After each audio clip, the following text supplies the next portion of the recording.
We are very excited to have two special guests in studio here with us this morning. Two members of Parliament all the way from Australia, from two very different political ideologies who are in town to advocate for the release of Julian Assange. We have Member of Parliament Barnaby Joyce and also Member of Parliament Monique Ryan. Great to have both of you here with us. Good to see you.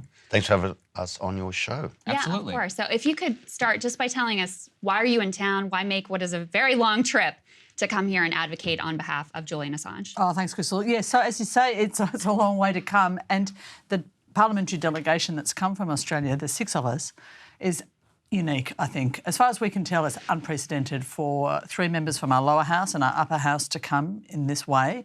But we're also people from across the political spectrum in Australia, which basically reflects the fact that our electorates feel really strongly about the Assange case. More than 9 out of 10 Australians now feel that it's past time for Julian Assange to be released and to be allowed to go home to be with his wife and his 2 children.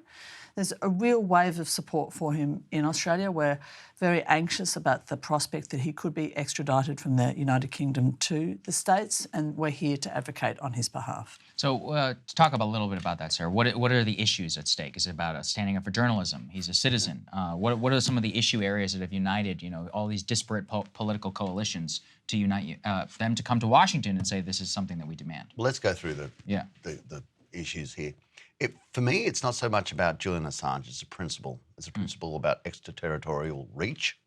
Let's turn it around. Let's imagine a guy from Ohio, and all of a sudden he lives in Ohio. He's never committed an offence in the United States at a state level or federal level. And then Australia says, well, he's committed an offence for us. And then he goes overseas, and next thing you know, Australia's saying, well, he's coming to jail in Australia and he's going to stay there for 175 years. Right. The people of the United States would rightly say, well, what on earth is going on here? Let's go through some other things. Julian Assange never stole anything from the United States.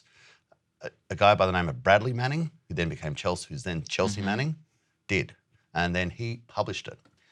Let's go through another thing. He didn't publish it first. An American guy by the name of John Young published it first from Cryptome, I think was the name of the website. It's just that Julian had a much larger reach.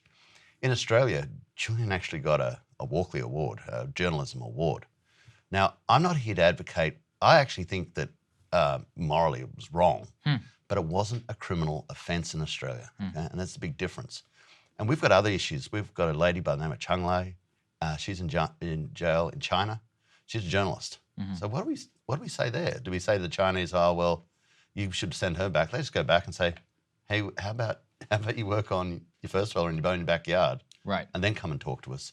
So, as a principle, it's where a lot of Australians have said, oh, this is messy. And I think for us in our close relationship with the United States, especially on defence, New World, we see it as a mess, and we just want it cleaned up and moved on. Wow. Ms. Ryan, how has the reception here in Washington been? How have the politicians that you've been speaking with, are they receptive? They have been really receptive. So we've met thus far with representatives from the Department of State and the Department of Justice and a couple of politicians, and we're meeting with a number more today. And I think the thing that's really resonated is the extent to which this really matters to Australians. And I think people are a bit surprised. And we've heard on several occasions people saying, well, we didn't think you guys were that fussed about it, that worried about it, that you cared that much about Julian Assange's situation, but also that they weren't as aware as we want them to be, and that's why we're here, about how strongly we feel about freedom of the press and about protection of our citizens' rights. Right. And one of the things we've said repeatedly is that Australians have huge respect for the US. And our countries work really closely together in lots of ways, economic, on defence and any number of other ways. And there's not many points of difference between the US and Australia. We have great respect for your Constitution and your First Amendment right to freedom of speech and freedom of the press. And we, I guess, expect a reciprocal level of respect for our press and for the speech of our citizens. And we don't want this to become a point of difference between Australia and the US. Right. That's something we're trying to say. We come here not to pick a fight, but to advocate on behalf of someone that matters to us and hopefully to strengthen the relationship between Australia and the US, not not the reverse. Well, it's a very powerful message. And so just outline some of the steps for what comes next. I know there's currently an extradition fight about bringing him over from the UK. If the US were to drop the charges, would that drop the extradition? You'd be free to go home? Is that what we're advocating for? Saagar, Yeah. precisely right. Like, there's no point extraditing someone to the United States if there's no charge to answer. Exactly. Right now, Julian Assange was probably in prison for around about 11 years. In fact, more about 13. Right. But part of it sort of self-imprisonment in the Ecuadorian embassy, and we saw that. But right now, he's in a place called Belmarsh Prison, which is a high-security prison in England. He gets out for 1 hour or 2 hours a day. And if you think about it, you say, well, why are you in jail?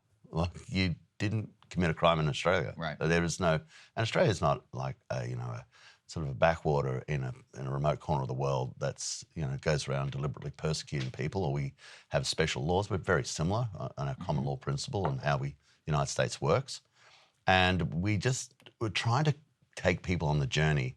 And trying to say this is not a right or a left thing. I was Deputy Prime Minister of Australia, and I'm from the right. I'm strongly from the right. And if we, in Australia, both the Prime Minister and the Leader of the Opposition, who are poles apart in both, one's from the left of the left, one's from the right of the right, have both landed in the same spot, it really just calls into question, think about it. Just think about this principle, because we have a strong belief in the United States, and therefore the United States has such a leading role in so many areas of the globe, and you don't want one sort of barnacle to sort of sully your reputation. You just say, man, let's park this thing and move on. Yeah. Unfortunately, I think we've got more than one barnacle at this point, but we can talk about that another time. Has public sentiment in Australia shifted? Has pressure been building on this? It really has, for a number of different reasons. The first thing is that this has gone for more than 11 years, during which time Julian has married and he has 2 small children who've never had an opportunity to live with him. And so we do feel like enough is enough. Yeah. In that context, Chelsea Manning has been tried, pled guilty, been found guilty, convicted to 35 years in jail, but then had her sentence commuted by President Obama. So she now walks free. Right. Whereas Mr. Assange has never actually been sent to trial as such. Right. And 11 years later is still being detained. Right. It seems egregious. That contrast to us really sits very poorly. But the other thing that's happened over time is that we have understood more about our own military's engagement in Iraq and Afghanistan and around some of the circumstances of that engagement. There are a number of criminal trials in Australia underway now or about to start of military personnel from Australia for potential war crimes. And so I think we see the information that Mr. Assange released in a different light now than we did when it was released. Makes sense. And I think that it probably, to some extent, as well reflects some of the things that have happened in the US with the vision and the documents that he released. With the passage of time, we recognise their significance and their value. And we would not be seeing that sort of information if journalists feel that they can't take classified documents and publish them in the public interest, if they're truthful. Do you feel that there may also be a bit of an opportunity with this administration, because under the Obama-Biden administration, they were no fan of Julian Assange, but they evaluated the relevant laws and said, we don't see how we can prosecute this man without criminalizing all of journalism and criminalizing publishers and the other outlets like the New York Times that were also reporting on this information. Washington Post, Der Spiegel, Le Monde, El País, The Guardian, all of those would have been drawn into the same thing, and they would have had to have been prosecuted, and the Obama administration decided not to do that. Biden was obviously vice president then. So is there a sense that, okay, potentially we can make the argument like, let's just go back to what was decided previously under the Obama-Biden administration? Well, we look for the outcome and we'll leave the process up to the United States, and we understand that you can't turn up in another country with a process of duress, and it's really on the same principle. You've got to turn up and show your case, plead your case, explain yourself, and that's why we are here. My position is not so much on, as a person who has an involvement in the military in Australia, I'm not here to justify on a moral basis what Julian Assange did. I've never met the guy. I don't even know whether I'd like him. That's it's kind of irrelevant. You probably would disagree with it, but it doesn't matter. It's kind of irrelevant. And I think it's important for people to know that, because a lot of the times what people are doing is they're looking at the action and making a judgment on the process. as the process must be right because I have a view of this person. And you got to say, no, you got to separate that. As you know, that in law, the lady who represents justice has a sword. She has scales, but she's also got a blindfold, and you've got to be blinded to the person and not make a judgment. And let's see where that process ends. I just think on a cogent examination of it, people has to say exactly what we'll have everybody in CNN, everyone in Fox. I mean, they better build a really, really, really big jail because if this is the case, there's a lot of people going to jail, and that's obviously patently absurd. Right. Yeah. Yep, It's not just the journalists who would be at risk. It will impact all of us because we wouldn't receive the news that we need to receive if journalists are afraid to publish it. Is there any action that you would ask our audience to take to support your efforts here? Anything that people could do to be of help? I think the really important thing is to think about the case and then lobby your Congress, your senator, make them aware of it. I have found in some instances, I'm surprised at the lack of understanding, maybe a view in a certain way after a discussion. But I think it's really important that people see it and see it from me through the light of a process and say, look, this is the United States of America. You know, we're not some Central American republic or something like that. This is kind of crazy, and we're certainly not the CCP in China. This is kind of the way they carry on, not how we should be carrying on. Any last words? Yeah, tell you, we're here because people lobbied us.